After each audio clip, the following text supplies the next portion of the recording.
Assalamualaikum warahmatullahi wabarakatuh. Salam, Om Swastiastu, Namo Buddhaya, salam kebajikan dan salam sejahtera untuk kita semua.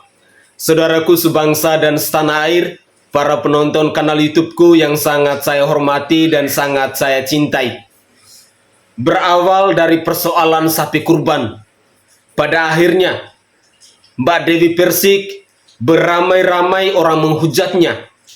Ketika saya membuka media sosial, baik itu di TikTok, di Twitter, maupun di YouTube, orang-orang beramai-ramai menghujatnya. Orang-orang beramai mengatakan bahwa Mbak Dewi Persik adalah public figure yang selalu membuat kegaduhan di bangsa ini. Bahkan mantan suaminya sendiri pun sampai menghujatnya. Dan untuk lebih jelasnya, saya ingin mengajak pemirsa sekalian, mari kita bersama-sama menyimak cuplikan-cuplikan video yang begitu seru berikut ini. Selamat menyaksikan. Itu sombong lu ya Pak RT, sombong lu Pak RT. Pak RT Lebak Bulus sombong lu ya. Saya ingin mengklarifikasi selaku Ketua RT 06 RW 04 Lebak Bulus, Cilandak, Jakarta Selatan, bahwa semua pemberitaan ini tidak benar. Sebenarnya sapi itu bukannya tidak mau saya angkat ke atas truk, tapi kata karyawannya, anak buahnya Mbak, itu nanti saya kasih uang rokok. Masalahnya saya nggak ngerokok. Aku tuh nggak ngerokok. Kenapa nggak merokok? Rusak rahim saya kalau merokok. Bapak laki-laki. Oh iya. Terus masalah nggak kasih ke warga itu karena warganya nggak ada di rumah, saya taruh depan rumah gitu loh Mbak. Sabar Pak. Sabar. Makanya nggak langsung kasih ke tangan warga gitu loh. Kadang warga lagi makan disuruh taruh di atas meja gitu loh, bukan saya nggak langsung kasih ke tangan warga gitu loh Bu. Gitu loh Mbak. Jangan viralkan saya, jangan kayak gini. Malu saya, keluarga saya diteror. Teror. Oh Pak RT, tolong pindahin sapiku. Oh Pak RT, aku cuma minta tolong. Go. Oh, tolongin dong Pak RT. Kan cuma minta tolong pindahin sapi doang, kagak minta tolong pindahin Monas. Hai. Tolong dong Pak RT sayang. Aku minta tolong pindahin sapiku.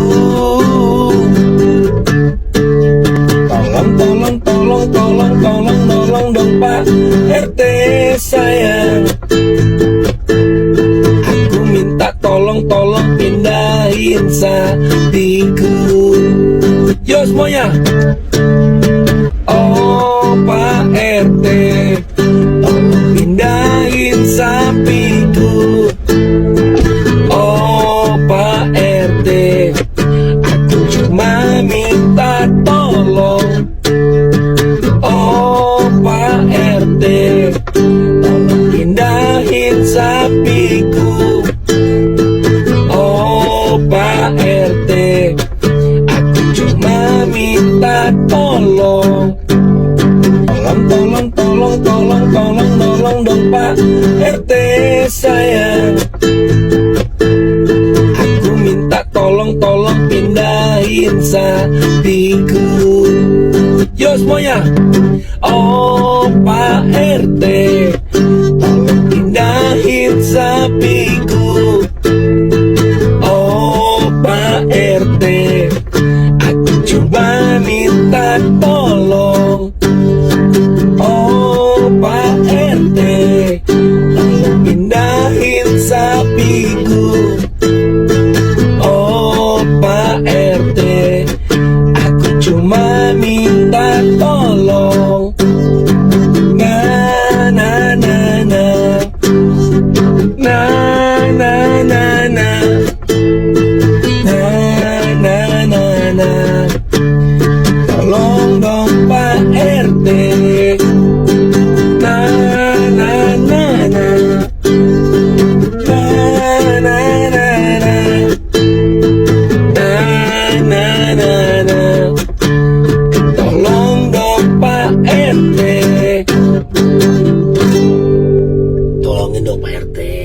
cuma minta tolong pindahin sapi doang, bukan pindahin Monas. Wow.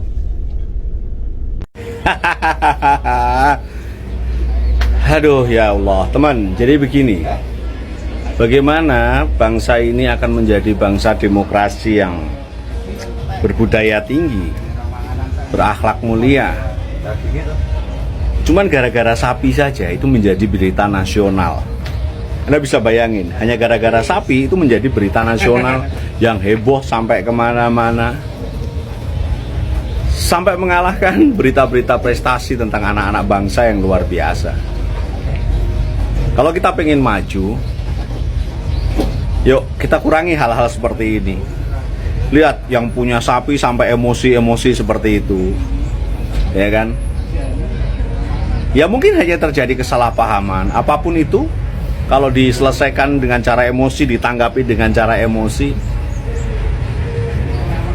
pasti akan jadi tidak baik.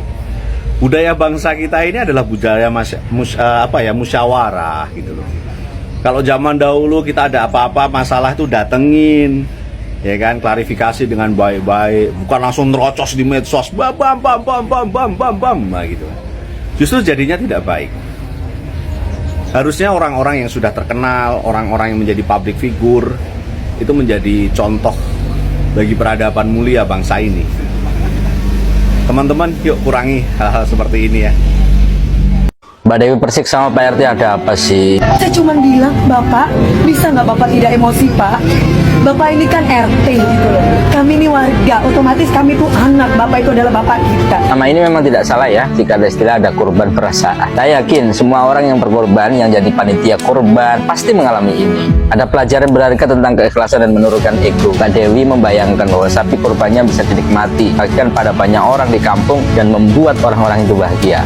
Pak RT juga sama, tenang, lihat banyak orang berkorban, sapinya gede-gede, pasti nanti warga akan kebagian daging dan senang. Ya tapi karena ego, rasa bahagia jadi hilang. Ini itu kesempatan. Korban yang kita berikan bukan semata-mata untuk memenuhi ekspektasi kita. Harus sadar bahwa korban adalah pengorbanan. Terimanya korban kita bukan berdasarkan bagaimana hewan tersebut diurus panitia atau cara membagikan, tapi berdasarkannya dan ikhlas kita saat melakukan korban. Ketika kita merasakan ketidaksesuaian antara harapan kita dengan kenyataan pengelolaan hewan kurban, ya seharusnya tidak marah atau kecewa. Baliknya, kita harus menerima dengan ikhlas bahwa segala sesuatu itu adalah takdir. Sapi korbannya Pak Jokowi ngamuk ya di Blora. Masa Pak Jokowi harus marah ke panitia? Ini bukan soal politik. Baru saja beredar sebuah video viral Dewi Persik marah-marah sama Pak RT Lebak Bulus karena menolak sapi kurban milik dia. Kamu ngomong Pak RT Lebak Bulus 2, RT 4, kamu ngomong gak butuh daging. Lu memang gak butuh daging Pak RT, tapi warga lu butuh. Masih banyak orang yang membutuhkan. Sombong kali lu ya, baru jadi Pak RT lu belum jadi presiden lu. Heran gue, gak bisa menghargai orang gitu loh. Saya tuh nitip sapi saya karena saya itu gak pingin menyusahkan warga di sini. Dagingnya makan semua, saya gak pernah mau makan daging sapi. RT kok kayak gitu, bisa harusnya mengayomi warga, membimbing warga untuk bisa jadi tenggang rasa. Kalau kayak gini kan jadi permusuhan. Gak bener, gak bisa dijadikan panutan Pak RT ini. Hingga detik ini kita masih belum tahu apa alasan dari Pak RT Lebak Bulus 2 yang menolak sapi kurban milik Dewi Persik. Menurut kamu bagaimana guys? Persoalannya apa? Persoalannya Dewi nitipin sapi. Nah, sapinya katanya tidak di rumahnya, turun di situ. Kata Ustadz juga diterima, ada fotonya penerimaan. Tapi ternyata miskom, sapinya dipotong tempat lain daging. Nah, mungkin orang udah tersinggung, udahlah. Gak usah lagi bawa sapi di sini kalau dibawa ke sana. Kira-kira seperti itu. Nah, tiba-tiba minta diangkut sapinya nggak mau, ya namanya orang gak enak kan. Nah, terus ini ada uang rokoknya, jangankan ruang rokok, uang 100 juta pun dia nggak mau karena sapinya berat gitu. Saya juga kalau ya walaupun kita ada uang 100 juta membayar Pak RT untuk 100 juta belum tentu dia bisa angkat. Nah, kecuali satu kampung yang angkat 10 orang yang angkat mungkin bisa. Kalau narik berbeda ya, ngangkut itu kan ngangkut ke ya. Kemudian waktu itu Dewi nanya itu disindir saya atau bukan. Nah, yaudah begitu saya lihat gini, Dewi itu kan perempuan, dia lagi ada persoalan. Jadi saya membela, saya berubah karena saya anggap ngapain. Saya kan bilang ke PRT udah mungkin dia lagi pusing, nggak usah lah, udah ikhlaskan aja lah. Itu biasanya, tapi tidak. Dewi dengan tegas dan lantang mengatakan bahwa dia udah move on, dia nggak ada kaitan dengan itu, ini salah PRT, salah PRT. Tetap ke situ terus ya Pak? Dia PRT pasti membela diri, dia nggak merasa salah. Saksi-saksi juga nggak ada yang lihat, dia bilang katanya saksinya takut sama RT loh. Saksi itu bukan takut RT, takut Tuhan. Kalau dia bohong, dia fitnah orang. Daging tuh. Kamu ngomong Pak RT Lebak Bulus 2, RT 4, kamu ngomong nggak butuh daging. Lu memang nggak butuh daging Pak RT, tapi warga lu butuh. Masih banyak orang yang membutuhkan. Sombong kali lu ya. Baru jadi Pak RT lu belum jadi presiden lu.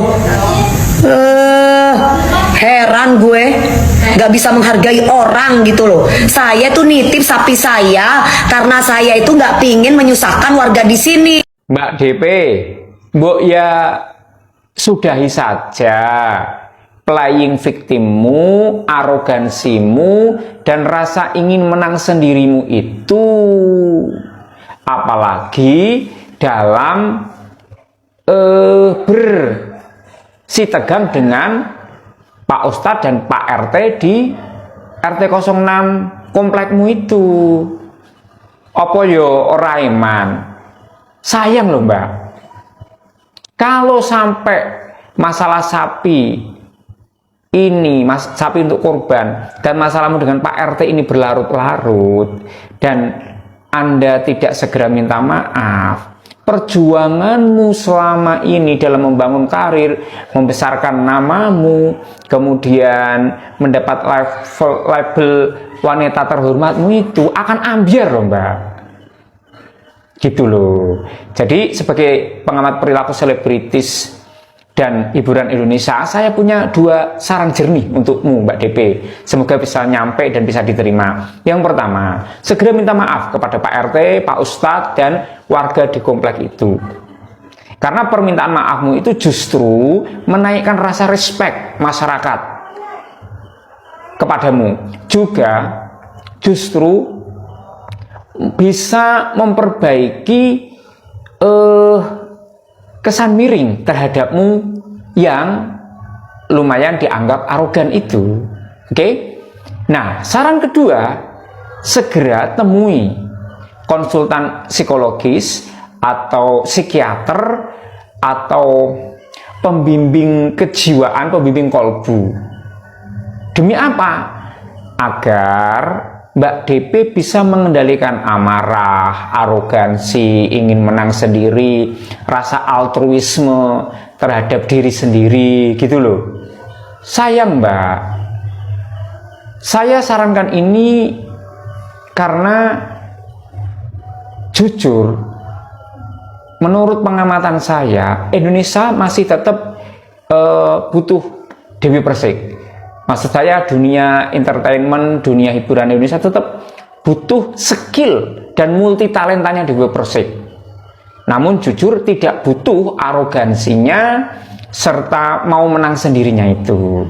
Gitu ya Mbak DP. Jadi saya menyarankan ini dalam rangka kebaikan untuk semua. Salam kemanusiaan.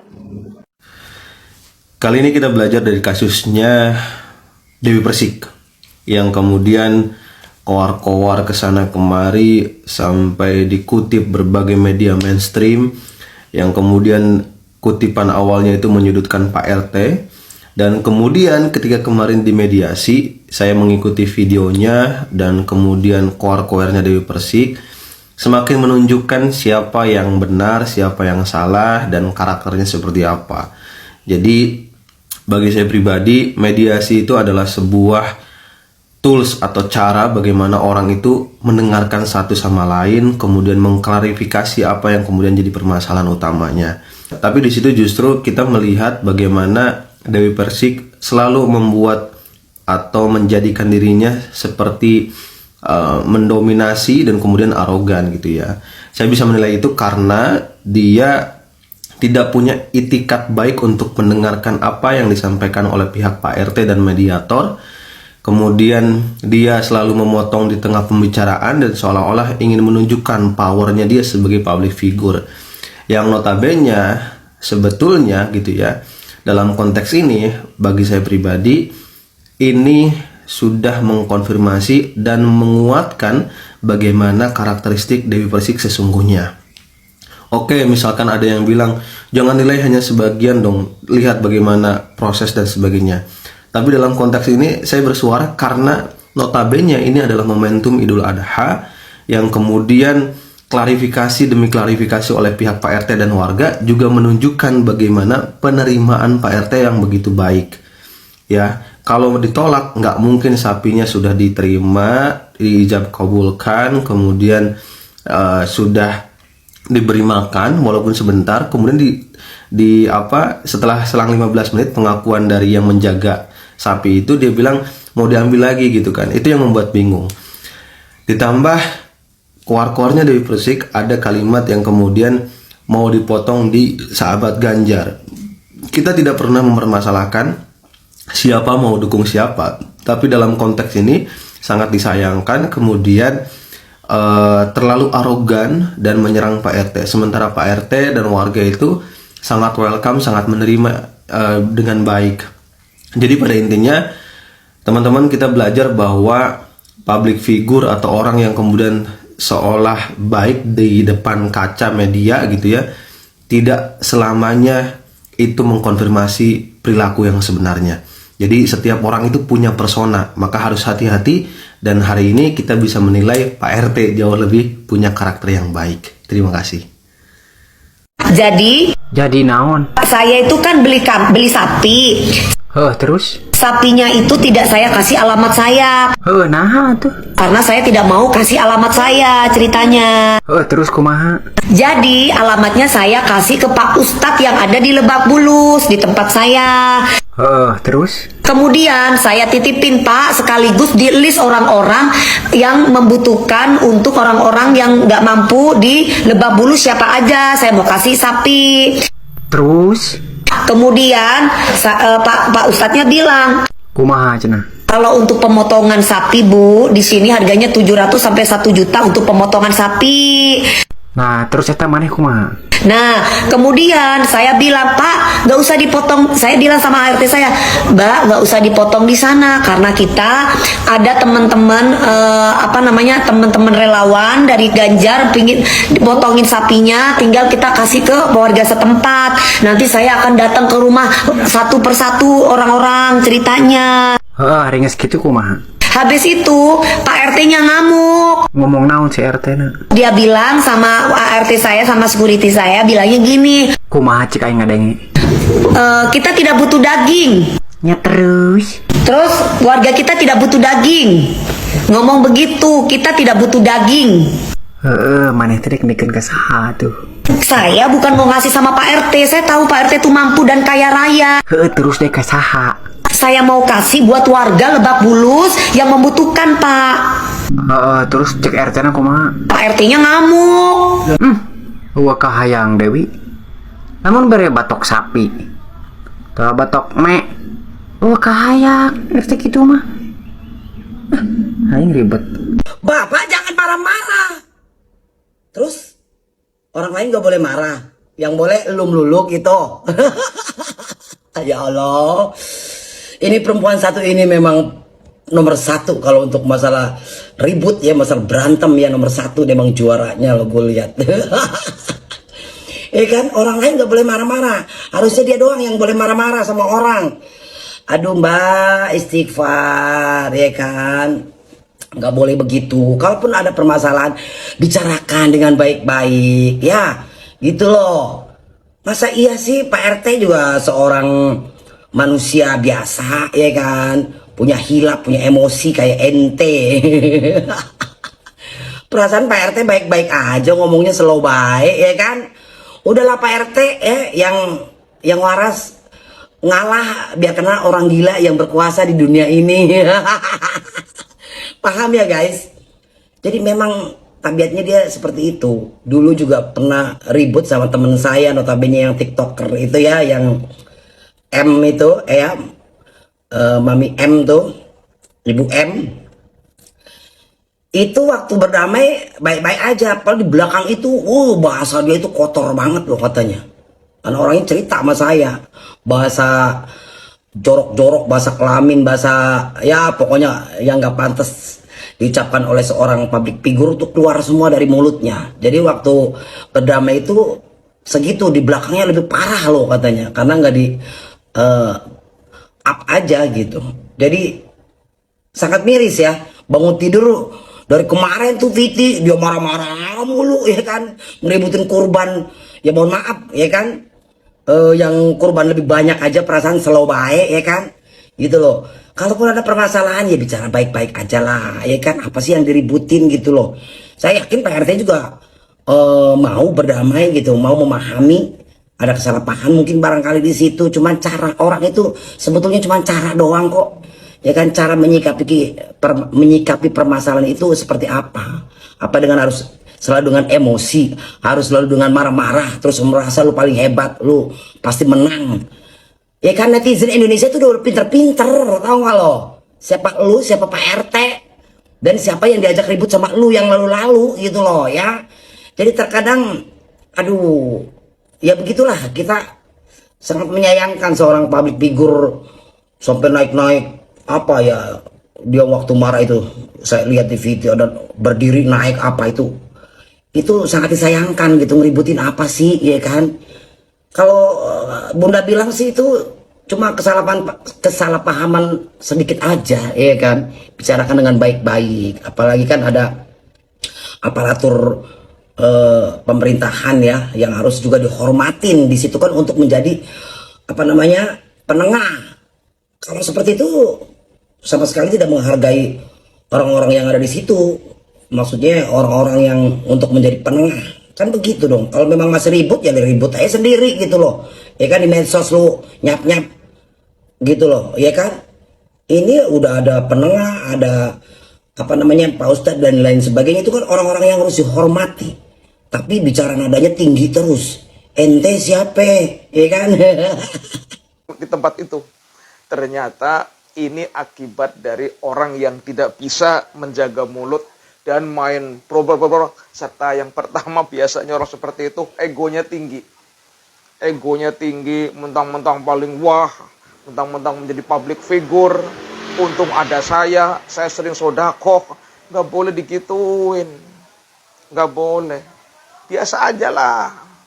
Itu masyarakat yang menilai, di hadapan Allah akan tinggi derajatnya apabila kita diam 1000 bahasa, namun kenyataannya menjadi amal yang terbukti. Kita tahu dan kita sadar, suatu ketika nanti kalau amal kita hanya keluar-keluar begitu aja, nggak ada apa-apanya, di sisi Allah nanti akan menjadi haba'am mansuro, menjadi debu yang bertebaran, nggak ada apa-apanya. Ini akibat amal ibadah yang tidak sadar dengan sekedar keluar. Biasanya kalau lebaran Idul Adha banyak video berseliweran di TikTok sapi pada ngamuk. Tahun ini luar biasa, manusianya yang ngamuk-ngamuk. Siapa coba?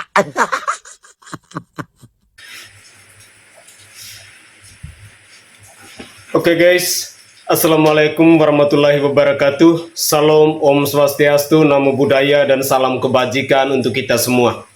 Saudaraku sebangsa dan setanah air, para penonton kanal YouTubeku yang sangat saya hormati dan sangat saya cintai.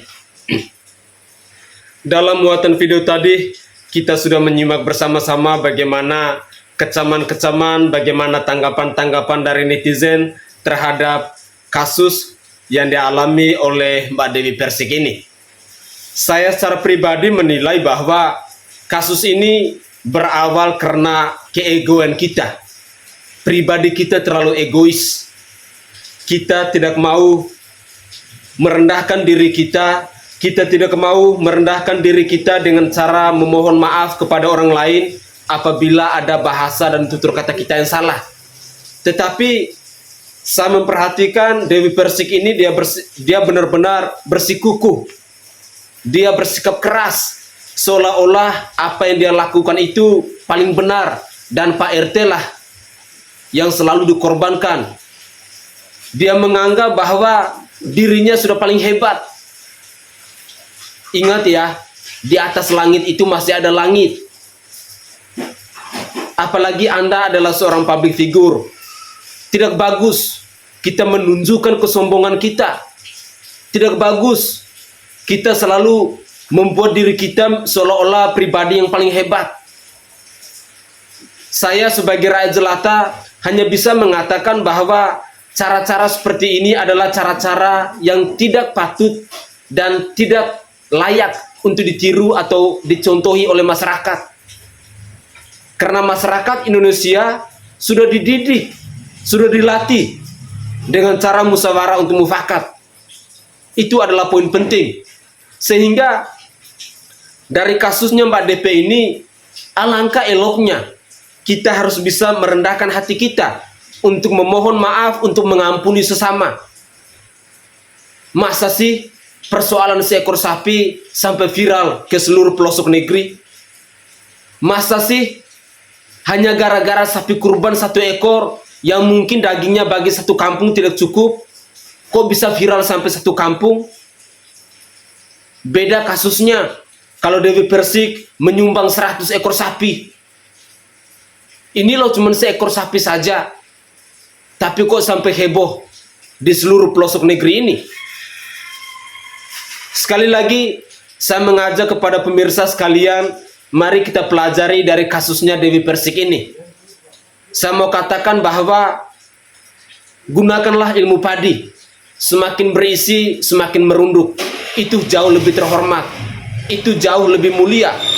Ketimbang kita berkuar-kuar di media sosial, kita mempersalahkan orang lain seperti yang dilakukan oleh Mbak Dewi Persik ini. Saya rasa itu bukan solusi yang tepat. Sekali lagi saya garis bawahi bahwa rakyat Indonesia ini sudah dilatih, sudah dididik dan sudah diajarkan bahwa cara terbaik untuk menyelesaikan sebuah persoalan adalah dengan musyawarah untuk mufakat. Itu anak SD sekalipun mereka sudah tahu. Lantas kenapa seorang Dewi Persik yang sudah menjadi public figure, yang sudah menjadi artis, kok dia tetap mempertahankan kesombongannya? Apakah setelah dia mempertahankan kesombongan lalu ada nilai positif yang bisa disanjungkan oleh masyarakat kepadanya? Tidak kan? Saudaraku sebangsa dan setanah air, semoga cuplikan-cuplikan video tadi dapat menyadarkan kita, dapat mengetuk pintu hati kita bahwa marilah kita bersikap rendah hati. Marilah kita tanamkan budaya hidup rukun dalam sosial bermasyarakat. Itu sangat penting dan jauh lebih terhormat serta jauh lebih mulia. Saya Sainai dari Provinsi Nusa Tenggara Timur. Saatnya kita yang rakyat jelata harus berani untuk bersuara. Salam hormat dan salam NKRI.